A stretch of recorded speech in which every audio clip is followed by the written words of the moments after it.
Bismillahirrahmanirrahim. Assalamualaikum warahmatullahi wabarakatuh.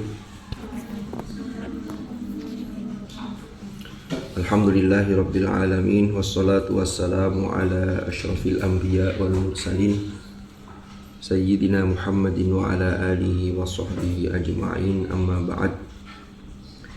Qabla istimrari ta'limina hayya nabda bi qiraatil Fatihah. Mudah-mudahan majelis ilmu ini diberkati oleh Allah menjadi majelis ilmu yang nafi'an mubarakan fid dini wad dunya wal akhirah.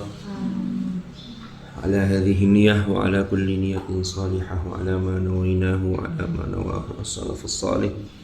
Thumma ila hadratin nabiyil mustafa Muhammadin sallallahu alaihi wasallam wa ila hadrati ikhwanihi minal anbiya wal mursalin was sahabati wat tabi'in wal ulama'il amilin wal musannifin wa a'immatil mujtahidin wal qurra wal mufassirin wa ila jami'i masyayikhina fi hadhil muassasah min muassisi hadhil muassasah hadratus syekh masyayikh ma'sum alaihi khairan aziz wa jami'u usulihim wa furu'ihim wa nakhussu khususan ila mu'allif kitab at-tibyan fi adab hamalatil Qur'an al-Imam Yahya bin Sharaf Abi Zakaria Yahya bin Sharaf an-Nawawi asy-Syafi'i wa jami'i masyayikhihim wa usulihim wa furu'ihim wa nafa'ana bihim wa bi'ulumihim fid dharain amin. Al-Fatihah.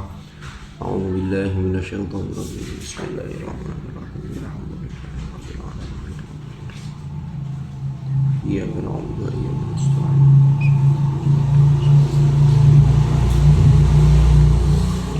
Bismillahirrahmanirrahim. Qala al-muallif rahimahullahu ta'ala wa nafa'ana bihi wa bi ulumihi fid dharain amin. Wa tafakkuru fi ajaibihi. Ini masih menjelaskan an-nasihatu li kitabillah. Itu apa saja kemarin sudah kita bahas, mulai dari al-imanu bi annahu kalamullah wa tanziluhu la yushbihuhu syai'un min kalamil khalqi dan seterusnya. Itu kemarin yang kita bahas agak panjang juga adalah termasuk nasihat terhadap kitab suci, yaitu terhadap Al-Quran, adalah al-i'tina'u bimawa'idhihi, yaitu perhatian atau memperhatikan dengan serius mau'idhahnya Al-Quran, nasihatnya Al-Quran. Nah, yang termasuk juga nasihat terhadap kitab suci, kitab Al-Quran, adalah wattafakkuru fi ajaibihi. Wattafakkuru lan bertafakkur, memikirkan.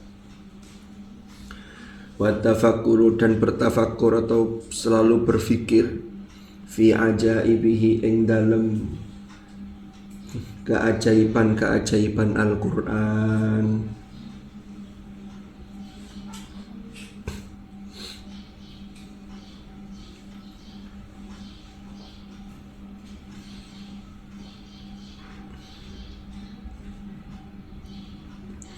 Ada istilah tafakkur, ada istilah tadabbur. Sebenarnya ini hampir mirip. Jadi begini, kalau kita melihat di dalam surah Ali Imran, seseorang yang baik itu disebut dengan ulul albab, itu memiliki ciri inna fi khalqis samawati wal ardi wa ikhtilafil laili wan nahari la ayatil li ulil albab. Sesungguhnya dalam penciptaan langit dan bumi dan pergantian malam dengan siang itu terdapat tanda-tanda kekuasaan Allah bagi ulil albab. Ulil albab itu kalau makna secara bahasa itu adalah orang yang memiliki atau sudah dianugerahi oleh Allah kemampuan untuk mengambil intisari dari segala sesuatu. Albab itu jamak dari lub. Lub itu inti. Ya. Kalau sampean makan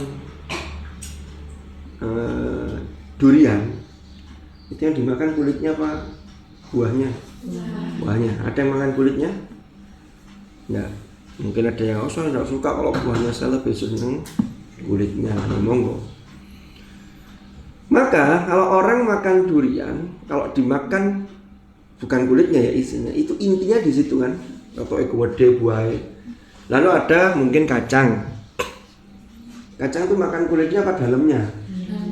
Nah dalamnya itu ketika sudah dikupas, durian itu kan kalau ngupas mau mendapatkan isinya yang kita makan itu kan ada usaha yang serius. Biasanya orang itu kalau mau mendapatkan sesuatu yang enak, walaupun durian itu ada juga sih yang tidak enak, cuman secara umum ada yang tidak senang maksud saya. Cuma secara umum kan durian itu banyak yang suka. Ya kecuali yang tidak ada yang kena durian, kena baunya saja sudah dari kejauhan sudah pusing, itu juga ada. Tapi bagi yang senang, wah itu menjadi salah satu buah yang apa istilahnya, levelnya kelas menengah ke atas, ya kan? Karena harganya kan mahal kan? Durian dengan pisang, nah, padahal biasanya kalau durian itu kalau kebanyakan juga tidak bagus kan? Ya sesuatu kalau kebanyakan tidak bagus. Cuma memang kandungannya beda dengan kalau kayak pisang, pepaya, itu kan semua orang insya Allah bagus untuk semua orang. Walaupun yang tidak senang juga ada. Itu kembali ke orangnya. Nah, kembali ke materi tadi. Itu tadi itu. Jadi kalau ada peristiwa apa lalu dia bisa memetik intisari di dalamnya, itu adalah ulul albab.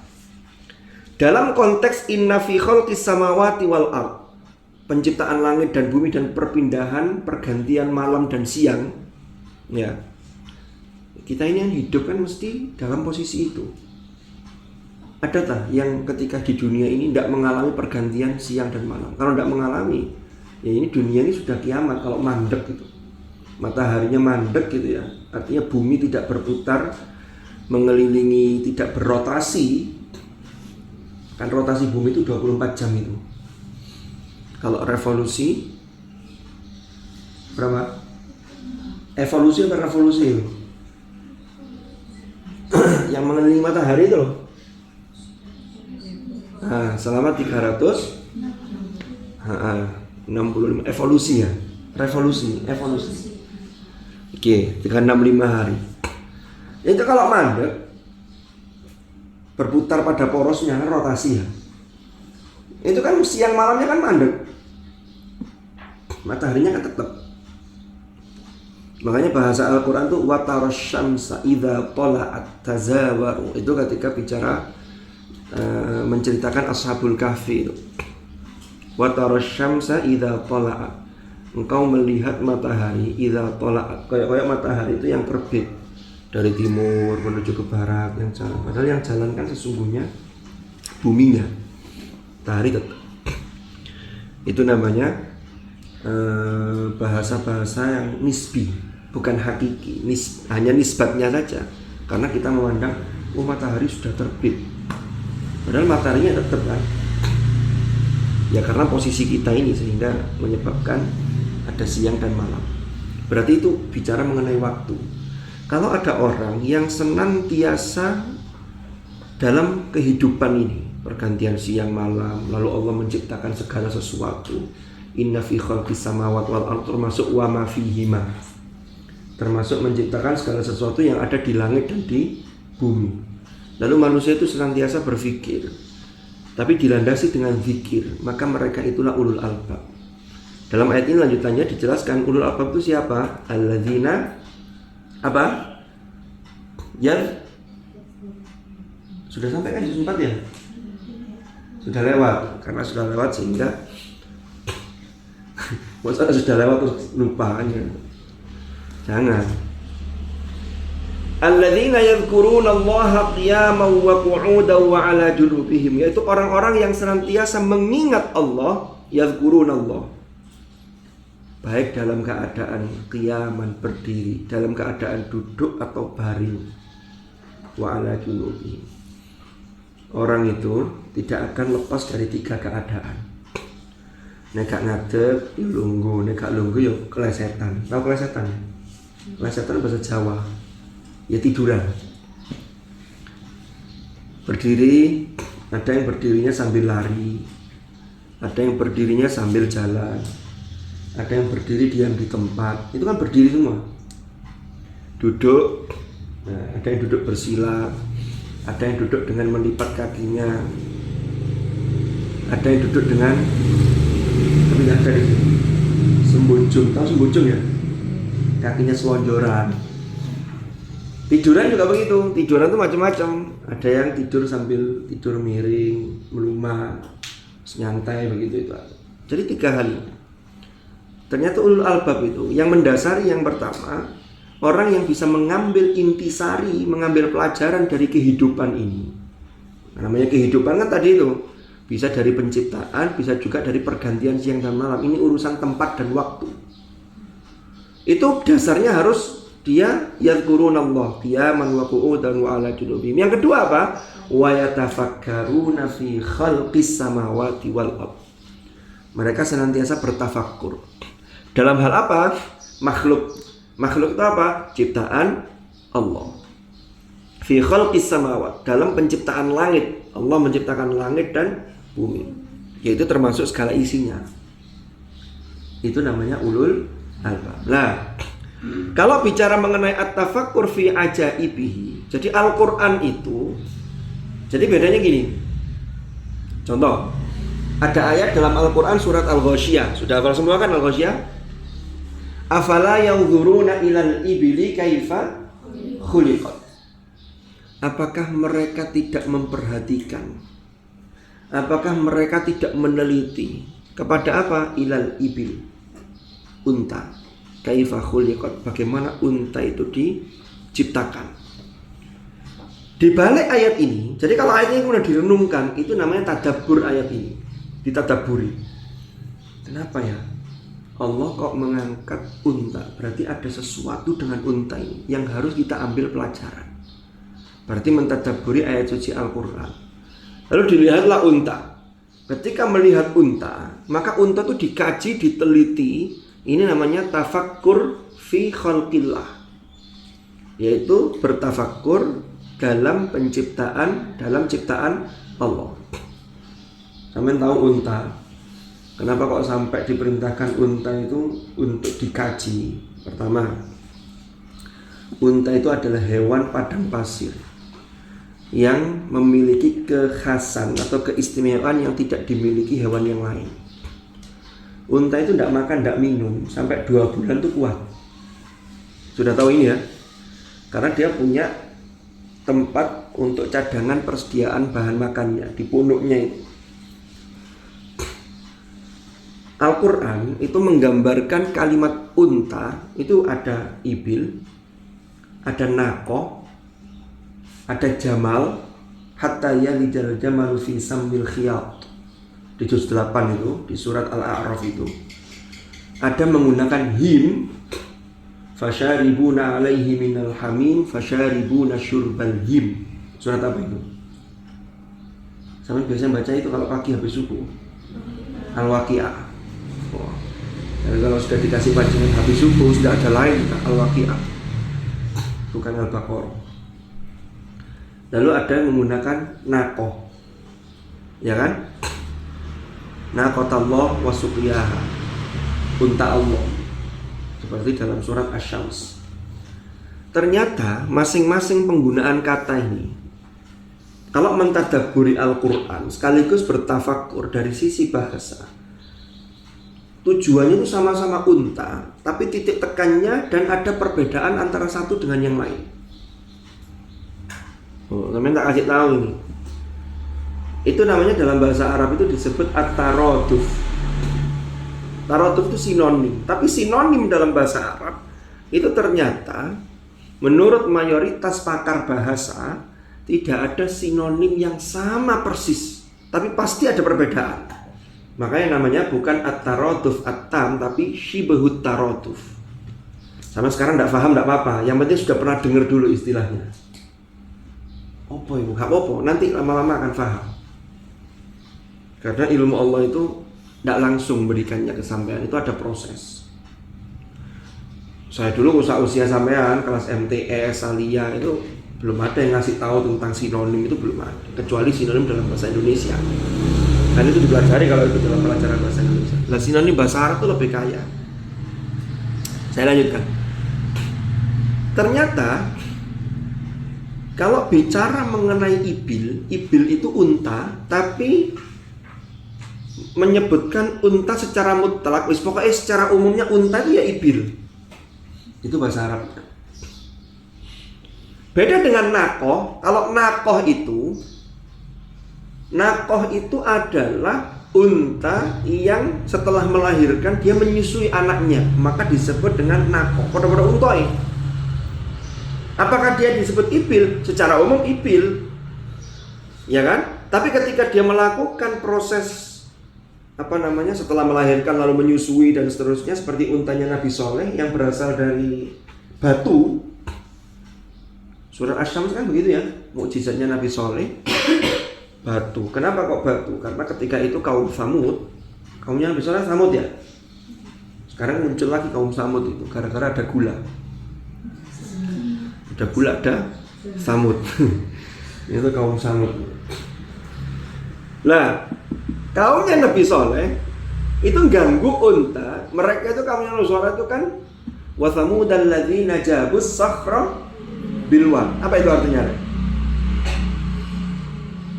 Kalau sampai latihan tadabbur itu harus mulai sedikit memahami artinya dulu, terjemah. Itu menjadi pijakan awal. Kaum Thamud, mereka itu disifati alladzina jabus sakhra bilwa. Jadi melubangi gunung-gunung yang dari batu itu dilubangi menjadi lembah-lembah. Artinya apa? Menjadi tempat tinggal. Namun gunung itu dibolongi, tinggalnya di dalam situ. Gunungnya bukan gunung sembarangan, ini gunung batu. As-sakhar, batu yang besar. Karena di tanah Arab itu rata-rata gunung tidak kayak di kita. Kalau di kita kan tanah biasa. Di sana itu gunungnya gunung batu. Tidak ada tumbuhan. Makanya kalau kalian haji atau umroh itu melewat, ada banyak jalan itu yang membelah gunung. Jadi masuk di terowongan itu bisa dibelah atau dibolongi. Itu kanan kiri ya batu itu. Karena keahlian mereka itu memahat batu-batu untuk dijadikan tempat tinggal, maka mukjizat yang diberikan kepada Nabi Shalih itu untuk menandingi keahlian mereka. Ini batu ini bukan hanya bisa dipahat, tapi bisa jadi unta. Asalnya benda mati, Allah berkehendak, maka batu itu jadi unta. Unta itu untuk membuktikan itu unta beneran, unta itu punya anak lalu dia menyusui. Makanya disebut naqah. Apa ayatnya itu? Apa ayatnya awalnya? Kadzabat samudu biqaw wa idzim ba'atha ashqaha faqala lahum rasulullah naqatallahi wasuqiyah. Naqatallah itu apa maksudnya? Nabi Shalih itu mengatakan biarkan dia, jangan diganggu. Wasuqiyah termasuk dia menyusuinya, air susunya jangan diganggu. Ternyata malah air susunya diambil. Jadi air susu unta itu dibagi. Ada hari untuk kaum Samud, ada hari untuk si untanya sendiri sama anaknya itu. Ternyata diganggu. Bahkan tidak hanya itu, tapi untanya kemudian dibunuh oleh kaum Samud. Ini saking keterlaluannya mereka. Jadi sudah dikasih mukjizat itu masih tidak percaya. Jadi unta bisa hidup menyusui itu namanya naqah. Lalu ada unta itu yang disebut dengan isyar. Surat apa itu? Wa idzal isyaru uqtilat. Sering saya membaca itu setiap hari. Surat At-Takwir. Itu memang bicara mengenai kiamat.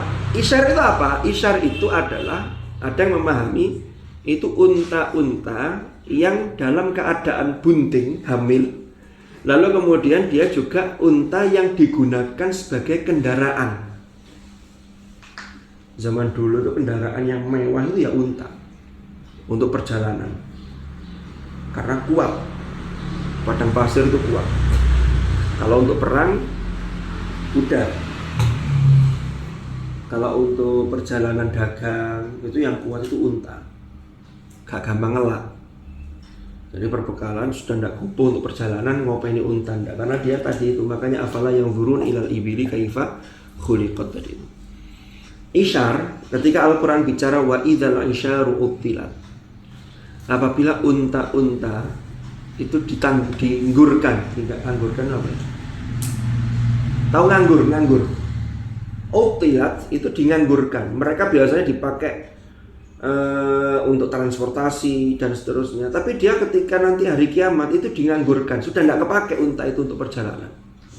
Sehingga ada mufassirin yang memahami ayat ini bicara mengenai tanda-tanda kiamat dan yang tanda-tanda yang menggiring ke sana. Kalau unta sudah tidak lagi digunakan sebagai alat transportasi, sekarang nanti pakai apa? Pesawat. Pakai unta enggak? Enggak, pesawat, kereta, mobil. Itu termasuk tanda-tanda hari akhir. Ada yang menyebutkan tafsirnya begitu. Ada yang menafsirkan ini bicara mengenai perkembangan teknologi. Jadi ketika unta itu masih menjadi transportasi andalan ketika itu, Al-Quran sudah mengisyaratkan nanti suatu saat, sekarang yang kamu andalkan unta itu nanti nggak kepake. Dulu waktu orang perjalanan dagang ke Syam dari Makkah naik unta, kepikiran nggak nanti suatu ketika ditemukan alat transportasi namanya mobil, namanya pesawat? Nggak kepikiran, nggak ada pikiran itu.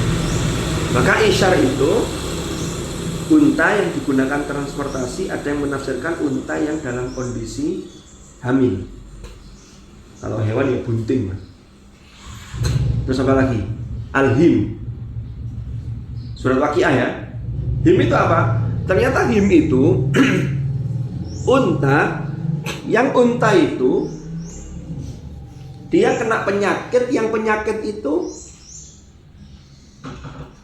semacam dia haus dan lapar tapi tidak pernah bisa memuaskan rasa hausnya. Jadi neraka. Unta itu kalau habis perjalanan 2 bulan, itu air minum itu 1 jeding besar, itu bisa habis. Nah kalau unta yang al-him, itu unta yang selalu kehausan karena dia kena penyakit itu. Akhirnya dia ketika minum itu terus tidak pernah puas. Kenapa? Karena terasa kehausan. Nah penduduk neraka itu seperti itu. Fasyaribuna alaihi minal hamim. Minumnya itu dari sesuatu yang panas. Kalau di ayat yang dijelaskan apa yang panas itu campuran darah dan nanah, mendidih. Sangat panas. Yang jelas panasnya melebihi panasnya sesuatu yang ada di dunia. Ya.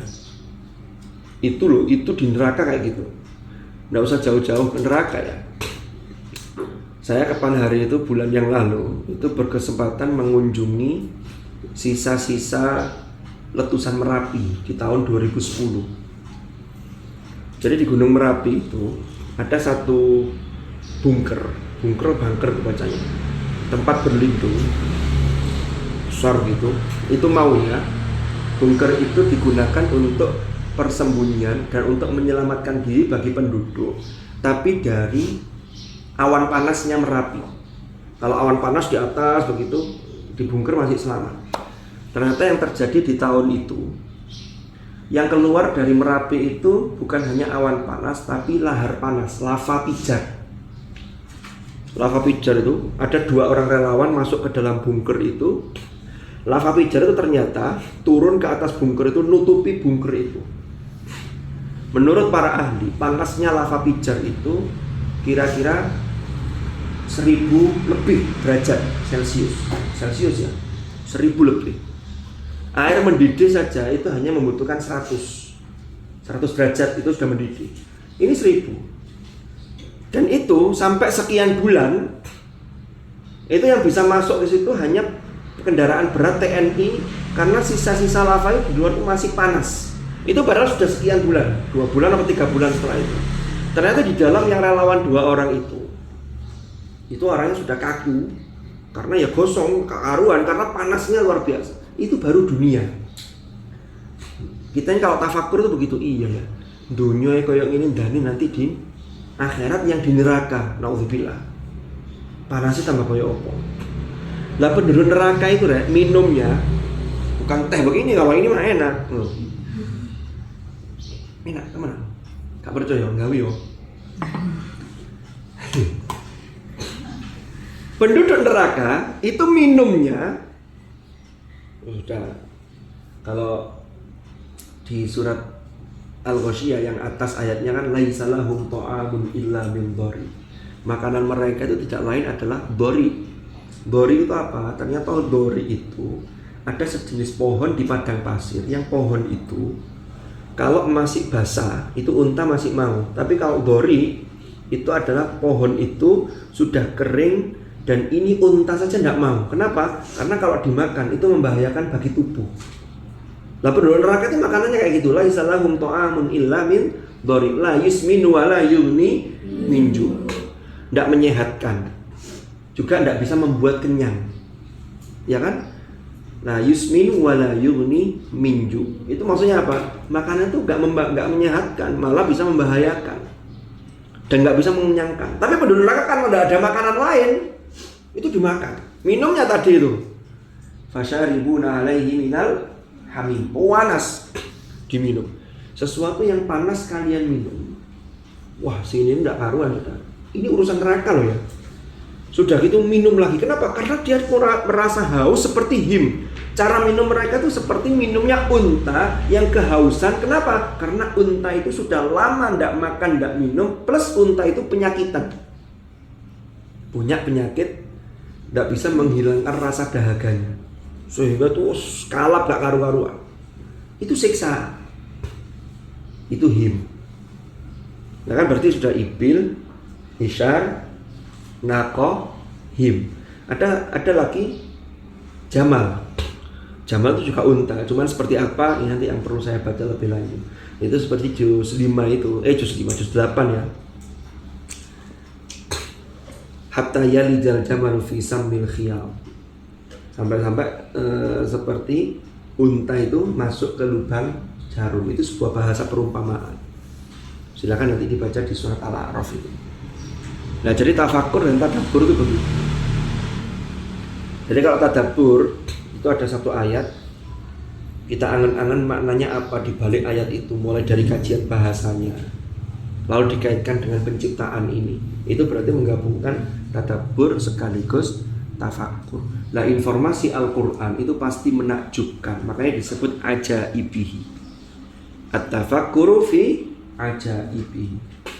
Sampai kalau sering tafakur, sering tadabbur, itu akan menguatkan keimanan kalian. Makanya ayat lanjutannya ulul albab tadi, Rabbana ma khalaqta hadza batila. Ya Allah, ya Tuhan kami, sungguh Engkau menciptakan semua ini tidak sia-sia. Nyamuk terus kecilnya segitu, itu pembuluh darah sak piro. Itu kalau menciptakan bukan Allah, tidak mungkin. Iya kan? Manusia ini jilbaban kabeh, tidak ada yang mirip kan? Padahal ngadepnya hidungnya sama. Ada yang hidungnya ngadep ke atas kan enggak? Ya kalau itu namanya tidak normal, naudzubillah. Ya iya. Tapi kan kita bisa niteni. Kaca sak street sama-sama pakai kacamata. Umpama kacamatanya belinya sama harganya, tapi ya gak mirip. Itu kalau manusia sudah bingung itu. Sampean gambar, ayo gambar rumah 10. Gambar pertama bisa, yang kedua bisa. Ketiga, keempat sudah mulai bingung. Semari mang mirip ini, opo maneh. Ide ini sudah buntu kadang-kadang. Sampai orang kembar, ada yang punya saudara kembar. Kembar tuh lahirnya nggak bisa bareng, mesti salah satu duluan. Yang lahir belakangan biasanya kalau orang Jawa itu disebut kakaknya, bukan yang duluan lahir, yang lahir belakangan itu kakaknya. Kembar itu ada tipenya macam-macam. Ada kembar identik, ada yang kembar tapi gak pada mirip ya Allah. Secara fisik tak mirip, tapi ada yang mirip banget, mulai dari fisiknya sampai sifat-sifatnya itu juga ada. Satunya sakit, satunya melok sakit. Kan itu Itu saja yang kembar itu. Orang tuanya bisa niteni. Karena dia tahu sejak anak ini lahir. Oh ini bedanya ini. Kalau ini ada apanya di sini beda dikit. Tetap ada bedanya. Walaupun orang secara umum kadang sulit untuk membedakan. Jadi itu semua adalah kuasa Allah. Tidak hanya wajah, yang paling hebat penemuan abad 21. Apa? Orang siapapun dia, walaupun anak kembar yang kembar identik, ternyata mulai dari zaman dulu sampai nanti zaman akhir, orang itu tidak ada yang sama di sidik jari. Itu Al-Quran sudah mengisyaratkan dalam surat Al-Qiyamah. La uqsimu biyaumil qiyamah. Lanjutannya apa? Bin nafsil lawamah. Terus nah, ayahsabu allan najma'a idhama. Lanjutannya bala qadirina ala an nusawwiya banana. Apa artinya ayat keempat?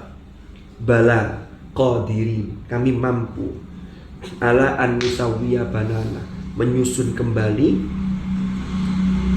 jari-jarinya. Kenapa kok menggunakan jari-jari? Ternyata setelah diteliti oleh para ahli, ketemu jari-jari itu mengandung sidik jari. Sidik jari orang itu tidak ada yang sama.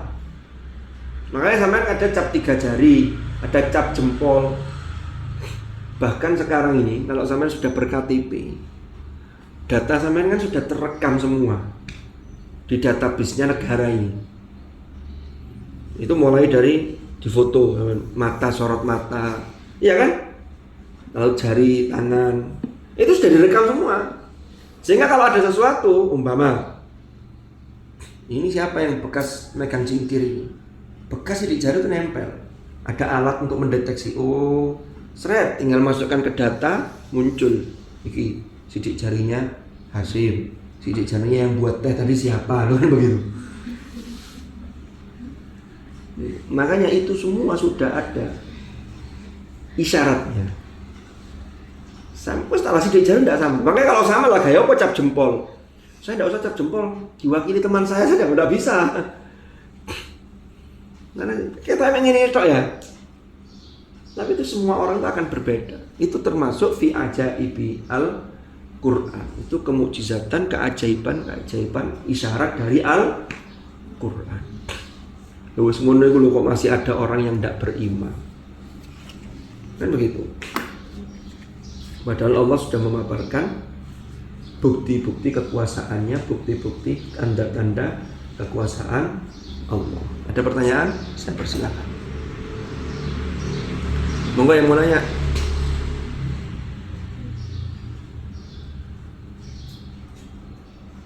Gimana cara menghilangkan ngantuk?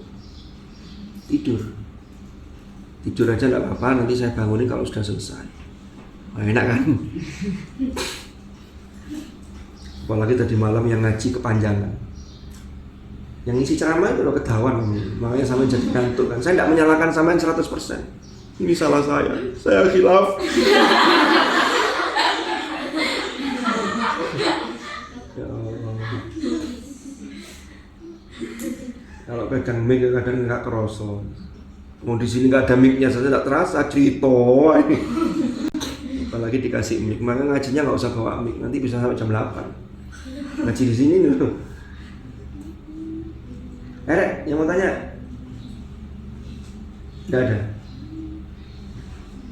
Ya wes. Wes penting ngantuk wes hilang.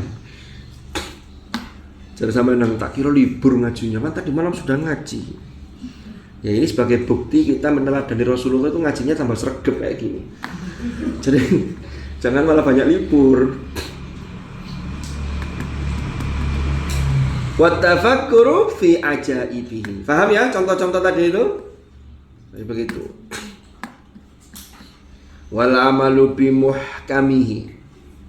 Wal amalu dan mengamalkan bi muhkamihi terhadap muhkamat yang ada dalam Al-Quran. Jadi Al-Quran itu hunna ummul kitab wa ukharu mutasyabihat. Jadi ada ayat-ayat yang namanya muhkam, lawannya mutasyabih. Muhkam itu apa? Muhkam itu kandungan isinya termasuk hukum yang dikandung di dalam ayat itu sudah jelas. Kalau mutasyabih itu masih butuh interpretasi. Kenapa? Karena ini masih belum jelas, masih samar. Makanya lanjutannya wattaslimu limutasyabihi, dan berpasrah menyerahkan kepada Allah terhadap mutasyabihnya Al-Qur'an. Ada yang ketinggalan? Nah, sekarang saya jelaskan. Ini satu ayat, satu lafaz-lafaznya harus dijelaskan biar ngajinya lama. Nah, kan kita tidak dikita target, sehingga kalau saya lebih pada ya apa caranya titik, tapi sama ini punya wawasan terkait dengan itu. Walaupun ini juga masih awal. Karena kalau bicara tentang muhkam mutasyabih saja dalam kajian ulumul Quran atau usulul fiqh itu sudah dalam sekali nanti. Saya hanya ngasih kulitnya saja. Jadi Al-Quran itu ada ayat-ayatnya yang masuk kategori muhkam, ada yang masuk kategori mutasyabih. Mutasyabih ada yang membagi. Mutasyabih itu ada yang mutasyabihat al-lafdhiyah. Jadi sisi lafadznya mirip, sisi lafadznya mirip-mirip, tapi ada yang mutasyabih itu dari sisi maknanya. Nanti masih dibagi lagi. Yang mutasyabih itu ada yang memang betul-betul ulama itu mayoritas menyerahkan kepada Allah. Itulah namanya tafwid. Ada yang takwil, yang masih memungkinkan untuk ditakwil. Takwil itu perubahan dari satu makna ke makna yang lain yang lebih tepat. Itu namanya takwil. Sekarang begini, dasarnya dari mana? Yaitu dalam surah Ali Imran di awal halaman pertama itu. Apa ayatnya? Alif Lam Mim, Allahu la ilaha illa huwal hayyul qayyum. Terus apa? Nazzala 'alaikal kitaba bil haqqi musaddiqan lima bayna yadayhi wa anzala at-taurata wal injil min qablu hudan linnas wa anzala al-furqan. Terus apa? Ono wae ta? Ada banyak. Ada. Di saya Mustafi, coba dilihat itu. Coba saya bacakan.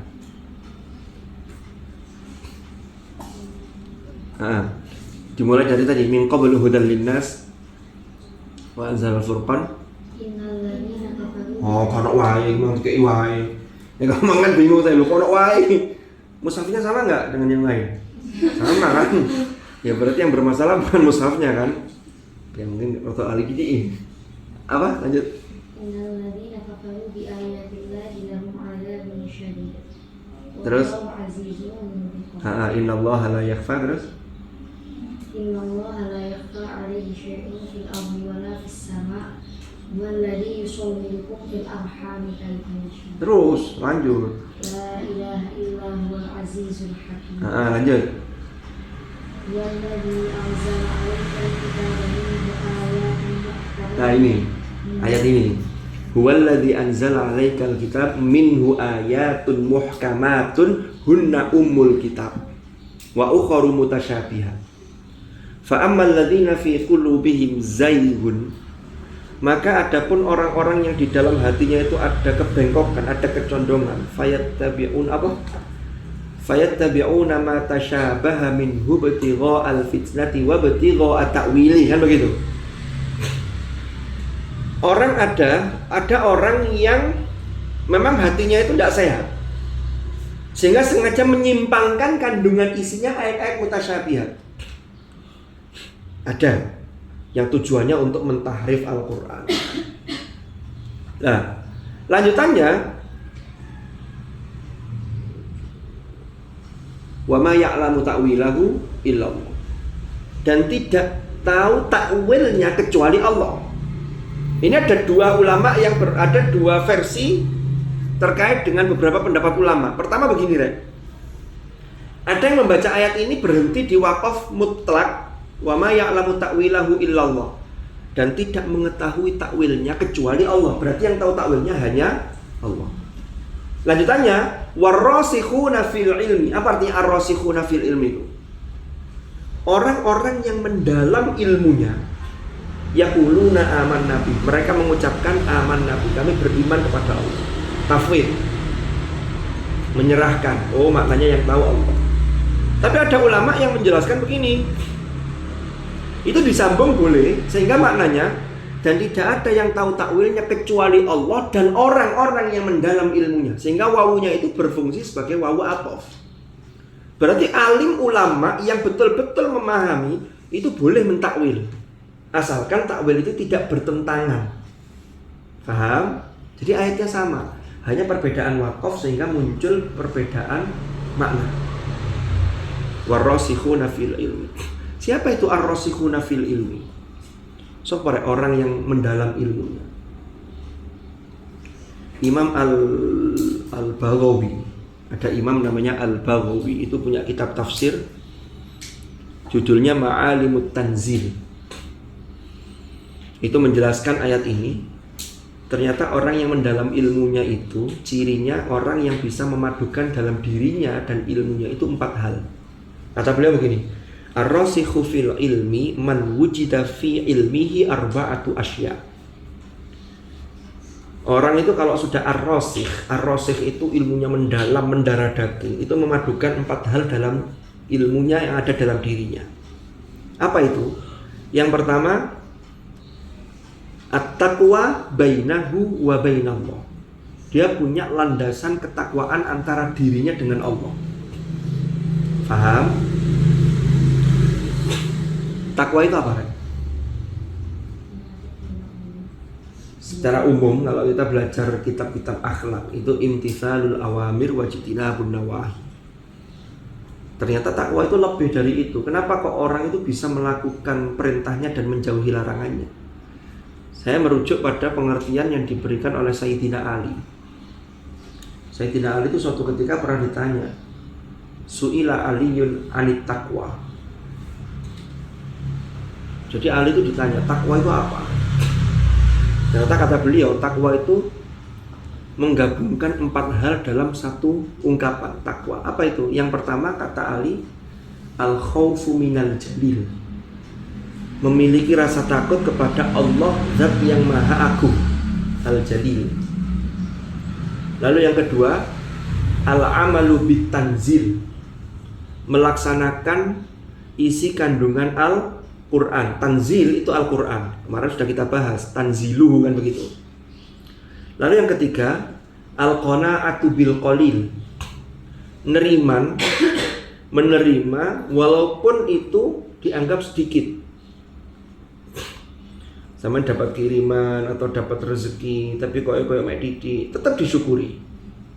Karena hadis Rasulullah mengatakan, orang yang sulit mensyukuri yang kecil, maka dia akan sulit untuk mensyukuri sesuatu anugerah yang besar. Man lam yashkur al-qalil lam yashkuril katsir. Itu kata Rasulullah. Yang ketiga, kata Sayyidina Ali, apa itu takwa? Al-isti'dad liyaumir rahil, yaitu mempersiapkan untuk hari perjalanan panjang di akhirat. Jadi 4 hal. Ingat ya? Coba diulang, apa 4 hal tadi? Al-khawfu minal jalil. Terus yang kedua. Terus yang ketiga. Al-qana'atu bil qalil. Yang keempat, al-isti'dad liyaumir rahil. Ya, alhamdulillah kalau barusan masih ingat. Nanti kalau sudah agak lama, kalau tidak dicatat itu biasanya koyo tahu apa biar nggak boleh ika Allah. Karena sudah lupa. Manusia itu terbatas ya, daya ingat, memorinya juga terbatas. Maka pandai-pandai kita ini menyimpan memori kita. Kata Sayyidina Ali lagi-lagi, ikatlah ilmu kalian itu dengan cara dicatat. Lanjut. Nah, yang mutasyabih, ini bicara mutasyabih juga panjang. Contoh, pertama mutasyabih fil lafzi, fil alfat, lafadznya. Itu biasanya kalau orang-orang menghafal Quran, itu harus niteni. Quran tuh banyak redaksi mirip, tapi kadang-kadang beda. Contoh surat Yasin, wa jaa'a min aqsal madinati rajulun yas'a, ya kan? Surat Al-Qasas, wa jaa'a rajulun min aqsal madinati yas'a, diwalik, rajulnya di depan. Al-Baqarah saja yang kalian sudah banyak yang hafal. Ya bani Israil adhkuru ni'mati allati an'amtu alaikum. Ada wa anni, ada wa aufu, kan gitu. Ini namanya mutasyabihat dalam hal lafaz. Nah, contoh-contoh yang lain banyak. Wa sahibatihi wa akhi. Ada wa sahibatihi wa bani. Nanti lanjutannya beda. Itu namanya mutasyabihat yang lafziyah. Ada mutasyabihat yang mayoritas ulama itu memasrahkan sepenuhnya maksudnya itu kepada Allah. Di mana itu? Fawatihus suwar. Alif lam mim. Di tafsir-tafsir itu dijelaskan wallahu a'lamu bimuradi. Hanya Allah lah yang paling tahu maksudnya ini apa. Ya kan? Fawatihus suwar. Kaf ha ya ain shad. Wallahu a'lam bishawab. Mari wis bimuradi. Kan gitu. Yasin. Wallahu a'lam. Semangat nih bishawabnya. Kenapa? Karena dari tadi serius mendengarkan. Kan gitu. Itu bukti keseriusannya. Makanya tadi malam ngajinya serius juga ya. Masya Allah. Lalu balik nang kamar kok guyon. Ini nggak tidur. Tapi alasan tidur juga ada karena capek. Ngaji kesuwen, ngantuk. Tapi Yasin ada yang menafsiri begini. Yasin, sin itu siapa? Sadat itu adalah maknanya tuan. Sayyidah Sadat, ya Sayyidah Sadat, wahai tuannya para tuan-tuan. Siapa itu? Kanjeng Nabi, Sayyidul Mursalin. Itu levelnya tinggi, makanya disebut Yasin. Yaitu wahai. Ada yang menafsirkan begitu. Toha itu juga nama bagi Rasulullah. Makanya lanjut ayatnya, ma anzalna 'alaikal qur'ana litashqa. Ada yang mutasyabihat itu yang mentakwil karena ayat biar maknanya itu lebih pas. Contoh apa? Yadullah fauqa aydihim. Yad itu maknanya apa? Tangan. Tapi kalau diartikan tangan Allah, nanti muncul interpretasi loh. Ya apa tangani Allah? Itu tidak boleh. Maka untuk mensucikan Allah dialihkanlah makna yad tangan itu ke makna yang lain yang lebih cocok dan lebih tepat bagi Allah. Apa itu? Kekuasaan. Maka kekuasaan Allah itu di atas kekuasaan mereka. Paham? Itu namanya mentakwil ayat-ayat yang mutasyabihat. Itu memungkinkan dan bisa dilakukan oleh orang-orang yang ar-rasikhuna fil ilmi. Yang punya berapa syarat tadi? Rasikh fil ilmi 4. Apa saja? Hah? Oh belum ya, masih 1 tadi. Tadi kan saya jelaskan masih 1. At-taqwa bainahu wa bainallah. Yang kedua, orang yang rasikh fil ilmi itu syaratnya yang kedua at-tawadhu'u bainahu wa bainal khalqi. Dia punya sifat tawadhu, rendah hati antara dirinya dengan makhluk yang lain. Kan tadi itu rasikh fil ilmi itu ada 4. Saya baru menjelaskan 1. Dia punya ketakwaan. Lalu saya jelaskan takwa itu apa? Menurut Sayyidina Ali, takwa itu menggabungkan 4 hal tadi. Nah sekarang saya lanjutkan yang nomor 2. Ar-rasikh fil ilmi itu apa? Yang kedua itu orang yang ilmunya mendalam. Itu dia hatinya semakin tawadhu di hadapan makhluk. Kalau ada orang yang pinter tapi malah sok-sokan, berarti dia belum ar-rasikh fil ilmi. Paham ya?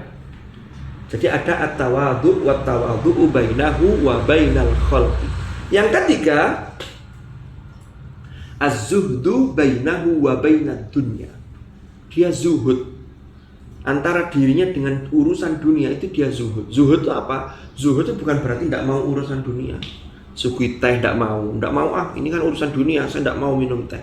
Ya keliru maknanya begitu. Zuhud itu maksudnya dia punya sesuatu tapi itu bukan menjadi tujuan, hanya wasilah untuk memperoleh akhirat. Sehingga datang disyukuri, hilang tidak terlalu bersedih. Karena semua itu adalah titipan Allah. An la tamlika syai'an wa la yamlikuka syai'un. Engkau tidak merasa memiliki sesuatu dan tidak terikat dimiliki oleh sesuatu. Itu namanya zuhud. Faham? Itu terdapat pada diri orang yang ar-rasikh fil ilm. Yang keempat, al-mujahadatu bainahu wa bainan nafsi. Orang yang selalu bersungguh-sungguh sehingga dia mampu menundukkan nafsunya untuk kepentingan akhiratnya. Bersungguh-sungguh beribadah, bersungguh-sungguh dalam menggali ilmu Allah. Jadi 4 hal ini. Jadi ar-rasikh fil ilmi itu menggabungkan 4 hal: takwa, tawadhu, zuhud, sama mujahadah. Itu 4 hal itu. Paham? Ya. Jadi contoh-contohnya mutasyabih tadi seperti itu. Nah, orang yang melakukan nasihat terhadap Al-Quran itu termasuk wal amalu bi muhkamihi wat taslimu limutasyabihihi. Itu termasuk bagian dari nasihat li kitabillah. Ada pertanyaan? Monggo, kalau ada mau nanya saya persilakan. Nggih. Berhenti wakafnya itu kan harus hati-hati lah, itu secara gimana tempat itu berhenti di tengah-tengah, kan biasanya gak kuat nafas terus beliau berhenti, itu berhenti gak sesuai gitu. Jadi begini, wakaf itu kan terkait dengan ijtihadnya para ulama. Tapi ulama yang membuat ijtihad wakaf itu adalah ulama yang sudah memiliki dzauq Qur'ani, dzauq lughawi, punya rasa bahasa Qur'ani yang mendalam sehingga ayat ini maksudnya maunya begini, maka berhenti di sini karena sudah tidak ada keterkaitan dengan ayat setelahnya. Ini cerita mengenai orang muttaqin, ini sudah orang kafir, maka berhenti di sini itu sudah sempurna. Lalu ada pemberhentian yang masih berkaitan dari sisi makna, sisi lafadz, maka muncul yang namanya wakaf itu ada kafi, ada hasan. Kalau berhentinya tidak pas, namanya wakaf kopi. Ya kan begitu? Nah, sementara qori, orang yang baca Quran, apalagi zaman sekarang, itu seringkali menemui ayat yang ayat ini tanda wakafnya kok masih jauh. Padahal nafasnya orang itu kan tidak sama. Ada yang nafasnya boros sehingga cepat mati. Maka yang hidungnya pesek itu kata dulu guyonannya itu bersyukur. Kenapa? Karena nafasnya irit, keluarnya kan sedikit-sedikit karena pesek. Gak, ini guyonan. Maka orang ini kalau baca utuh satu ayat itu nggak nyampe nafasnya, terus ya apa? Boleh nggak kita wakaf sendiri? Maka jawabannya boleh, tapi nah ini harus tepat. Ya apa caranya tepat? Belajar agar tahu sedikit kandungan maknanya, agar tahu sedikit keilmuan yang ada di balik ayat-ayat itu. Contoh, fi'il, fa'il. Jangan berarti di fi'ilnya, berartilah di fa'ilnya. Ya, morono ayat wajah. Oh, wajah itu wajah, kok berhenti wajah? Nggak bisa, karena wajah itu fiil. Kalau fiil harus dilengkapi dengan fa'ilnya, baru berhenti. Nah itu berarti keilmuan. Makanya Sayyidina Ali laki-laki, karena Ali itu banyak menyampaikan. Ali itu kan sangat cerdas orangnya. Kata beliau, tartil itu apa? Tajwidul huruf. Kita belajar tajwid itu tajwidul huruf ya, untuk memperbagus huruf, baik haknya huruf atau mustahaknya huruf. Yang kedua kata Sayyidina Ali, wa ma'rifatul wuquf, dan mengetahui pemberhentian yang tepat. Kalau sudah wakafnya tepat, maka kalau ini dianggap kalau lanjut nanti tidak enak, maka harus dimulai dari sebelumnya, fi'il dibaca lagi. Itu namanya ibtidah. Bisa dipahami? Lah wakaf itu kalau tidak tepat, itu tadi bisa jatuh pada qadhi. Ini wakaf ikhtiari yang qari memilih sendiri. Ada wakaf itu yang memang berhenti masih bisa ditoleransi, masih ada pilihan kayak tadi itu. Wa ma ya'lamu ta'wilahu illallah, atau disambung wa ma ya'lamu ta'wilahu illallah warrasikhuna fil ilm. Itu masih boleh. Tapi ada yang tidak ada ampun. Tidak ada ampun itu tidak ada opsi. Kalau berhenti di situ merusak makna. Contoh juz 4. Laqad sami'a Allahu qawlal ladzina qalu innallaha faqirun wa nahnu aghniya. Itu harus sambung utuh. Berhenti wakaf keliru merubah makna. Laqad sami'a Allahu qawlal ladzina qalu, mandek ambekan namanya. Innallaha faqir. Fatal itu. Moro-moro seakan-akan sampean moro-moro mengungkapkan sesungguhnya Allah itu fakir. Lu kan merusak makna. Ditambahin lagi, wa nahnu aghniya. Yang kaya itu kita ini. Wah, keliru. Padahal itu satu ungkapan. Allah benar-benar mendengar orang yang mengolok-ngolok mengatakan innallaha faqir wa nahnu aghniya. Allah itu fakir, kita ini kaya. Nah itu dicela oleh Allah, lalu diungkapkan dengan laqad sami Allahu qaulal ladzina qalu innallaha faqir wa nahnu aghniya. Itu lanjutannya. Tapi kalau kita berhentinya ngawur, ya ngawur. Enggak boleh. Apalagi lafadznya belum sempurna sudah berhenti, jelas dosa. Kalau disengaja apalagi dosa. Contohnya apa? Wa arsala 'alaihim tayran abab. Ababil kok mau mandek abab? Yo opo? Itu jelas tidak tepat. Jadi wakaf itu kayak gitu. Makanya sekarang sudah muncul mushaf itu yang disertai tanda wakaf bantuan. Wakaf yang tanda wakaf asal tetap ada. Contohnya seperti Quran Kudus yang terbitan terbaru itu kasih panah begini. Kalau panahnya begini boleh berhenti di sini. Nanti panahnya gini, ibtidaknya dari sini.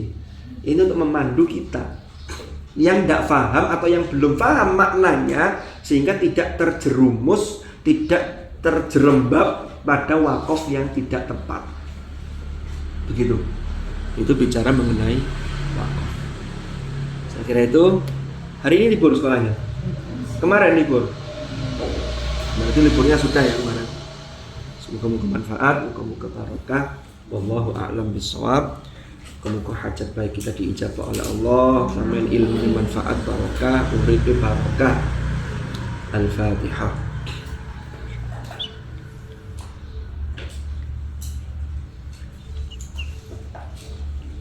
Bismillahirrahmanirrahim. Alhamdulillahi rabbil alamin.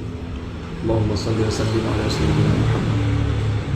Allahumma ma'al Qur'an ij'alna wa awladana wa dhurriyyatina wa ahlana wa ashabana wa tullabana wa talibatina min ahli al-Qur'an alladhina hum ahluka wa khasatuk waj'alna wa iyyahum min ahli al-ilmi wa ahli al-khair wa ahli at-tuqa wa min alladhina istafaita min ibadika alladhina warithu kitabak wa sababu bil khairati bi rahmatika ya arhamar rahimin.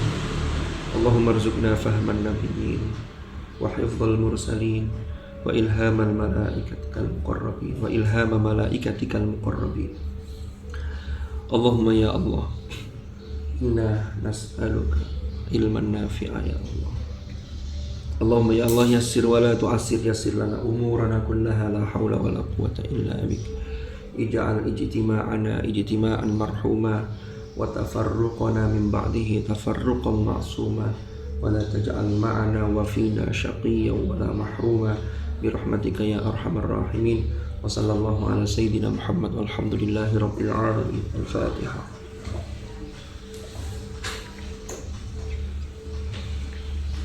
Allahumma rahamna bil Qur'an waj'alhu lana imaman wa Allahumma zakirna bima nasina wa 'allimna mimma jahilna warzuqna tilawatahu